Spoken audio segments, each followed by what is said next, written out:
ఎంపీలు ఉంటాయి 2026లో. దాంట్లో కంపల్సరీ మీరు అన్నట్టుగా మాదిగలకు న్యాయం ఉంటది. పీసీలు ఉన్నాయి, 5 ఎమ్మెల్సీలు ఉన్నాయి. డెఫినెట్ గా మీరు అనేదాన్ని మాదిగ దండోర ఉద్యమ నాయకుడిగా కాదు, ఒక సామాజిక పెద్దకు కూడా దాన్ని అంగీకరించగలం. ఈ పరిస్థితులు మీరు గమనించాలనేది మా విజ్ఞప్తి తప్పితే దీంట్లో మీకు ఏం మీతో అసలు ఎప్పుడు కూడా డిఫరెన్స్. ఇప్పుడు కడియం శ్రీహరి గారి అవసరం పార్టీ గుర్తించింది కాబట్టి తీసుకొని ఉంటది.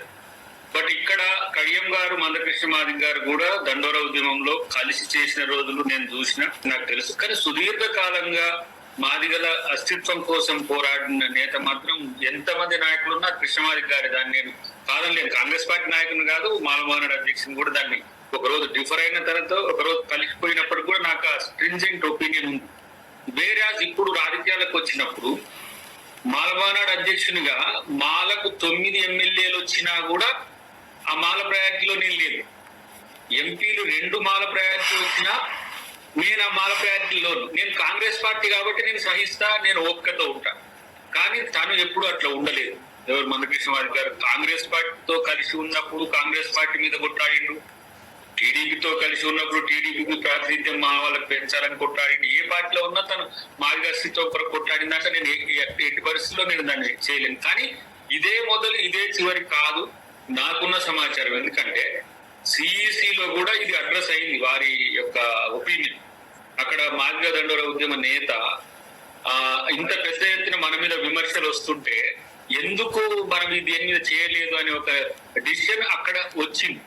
దాని పరిస్థితిలో కూడా ఆలోచిస్తారనేది నా అభిప్రాయం. నేనేమంటా, పిసిసి కూడా రేపు బిల్ చేయాల్సిన అవసరం ఉంది. 5 ఎమ్మెల్సీలు ఉన్నాయి, 3 ఎంపీలు 2026లో ఉన్నాయి. ఇక్కడ జరిగే నష్టాలు ఇప్పుడు ఓబీసీలకు మనం ఎమ్మెల్యేల్లో ఎంపీల్లో కొంచెం తక్కువ ప్రాధాన్యత ఉన్నదనేది వాస్తవం. ఓబీసీలకు ఇప్పుడు మీరు చూడండి, నా ముందే నాకు కేటాయించిన వాటిల్లో కూడా ఇలా నేను అనుకున్న దాంట్లో కూడా ఒకటి అనిల్ యాదవ్ ఎంపీ రాజ్యసభ ఇచ్చిండ్రు, హైదరాబాద్ కు వచ్చింది. ఒకటి మహేష్ కుమార్ గౌడ్ గారికి నిజామాబాద్ ఇచ్చిండ్రు. ఇట్లా కొన్ని మీరు చూస్తే ఓబీసీని ఫుల్ఫిల్ చేసేది కూడా ఉన్నది. కానీ నేనేమంటున్నా, వారి డిమాండ్ వెనుక లక్ష్యం చాలా బలమైనది కాదని లేదు. వారు భాజపాకు మద్దతు ఇవ్వడం వెనుక కూడా మోడీ గారు ఏదో వర్గీకరణ చేస్తారనే ఉద్దేశంతోనే ఆ మధ్య మీటింగ్ జరిగింది. సరే, అభిప్రాయాలు ఏమున్నా కూడా రాహుల్ గాంధీ గారితో కూడా అదే ప్రేమతో ఉండగలిగింది. ఆయన లక్ష్యం ఒకటే ఉన్నది కాబట్టి ఆయన 1 పాయింట్ సింగిల్ పాయింట్ గా పోగలుగుతారు. బట్ ఇక్కడ మేము ఏం దయాకర్ గారు ఏం మాట్లాడుతున్నారు మీకు అర్థమవుతుందా?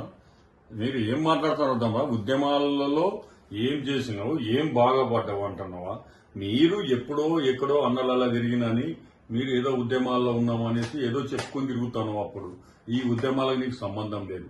పివి రావు గారితో మేము తిరిగినాం, గుర్రాలతో తొక్కించుకున్నాం, కాల్పులలో ఉన్నాం, ఎక్కడెక్కడో తిరిగినాం మీ ఉద్యమాలలో. జూపుడి ప్రభాకర్ అయితేంది, కారంసి బాధ్యత మల్లె వెంకట్రావు అయితే, ఇంకా చెప్పుకున్న దగ్గర చాలా మంది ఉన్నారు నాయకులు, పెద్ద పెద్ద నాయకులు. నువ్వు ఎక్కడా కనపల్లే. మందకృష్ణ మాదిగ గారితో మేము కొట్లాడినాం, ఆయన కొట్లాడినాం, మేము చేసినాం, లాఠీచార్జ్ తిన్నాం. ఇది మాకున్నది.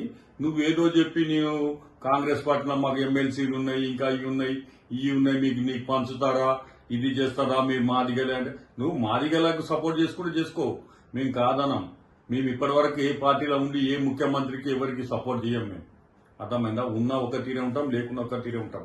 అది గుర్తుపెట్టుకో. మందకృష్ణ మాదిగకు జోకడము, ఆయనది ఏలు జీకడం అది నీకు తెలుసు, మాకు రాబట్లాటి. నువ్వు ఏ ఉద్యమాలు తిరగలే. నువ్వు ఇష్టం వచ్చిన మాల కులాన్ని అమ్ముతానంటే, వర్గీకరణకు సపోర్ట్ చేస్తానంటే తోలు తీస్తాం. ఎవడైనా గుద్ద వల తెంగుతాం. అర్థమైందా? ఎవడన్నా గాని ఎవరైనా బుద్ధి చెప్తాం. మేము ఏమో అనుకుంటారు, ఏం కాదు అనుకుంటారు. మరో తెలంగాణ ఉద్యమం జరుగుతుంది, ఏమనుకుంటారు? బలిదానాలు ఇస్తాం మేమంతా. ఇది అయితే